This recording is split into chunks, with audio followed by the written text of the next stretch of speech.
صدها تن از علاقه‌مندان کرکت امروز به استادیوم بین المللی کرکت بورد کشور آمده بودند و برد تیم ملی کرکت افغانستان را در مقابل تیم ملی کرکت زیمبابوه با اتن و مبارک‌گویی به دیگرشان تجلیل کردند.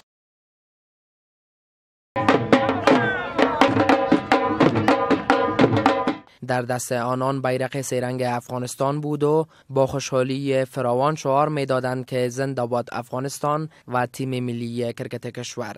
چند تن از اشتراک کنندگان در این مراسم خوشحالیشان را به رادیو آزادی چنین بیان کردند. نام برادگل ګران دی پکتیا ولایت د زازیاریو بوسیدونکو یم.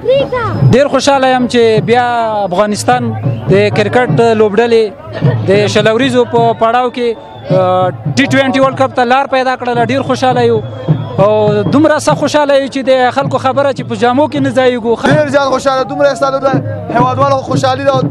موږ ډیر خوشاله چې ویني توی نشو د افغانستان خلکو زنده باد افغانستان. ډیر خوشاله مې کرکټ افغانستان غړل زیمبابوے څخه دوم پړاو ته لار پیدا کړې ده. در این حال مسئولین کرکت بورد افغانستان ضمن تبریک گفتن برد تیم ملی کرکت افغانستان به مردم کشور میگویند که افغانستان به مرحله دوم این رقابت‌ها صعود کرد. شفیق الله استانکزی رئیس اجرایوی کرکت بورد افغانستان به رادیو آزادی گفت: په دویم پړاو کې به موږ د ویسټ انډیز، سریلانکا، انګلستان او د ساوث افریقا د لوبډلو سره به لوبه کوو. په 18 تاریخ باندې زمونږ اوله لوبډله د سریلانکا له هیواد سره ده او دا یو ډېره غټه لاسته راوړنه او تاریخي لاسته راوړنه ده. تیم ملی کرکت کشور با برنده شدن قرعه بازی بیتینگ را انتخاب کرد و با از دست دادن 6 بازیکن خود در 20 آور تعیین شده 187 دوش برای تیم ملی زیمبابوے هدف تعیین کرد که در نتیجه تیم ملی کرکت زیمبابوے 127 دوش انجام داد و بازی را با تفاوت 59 رنز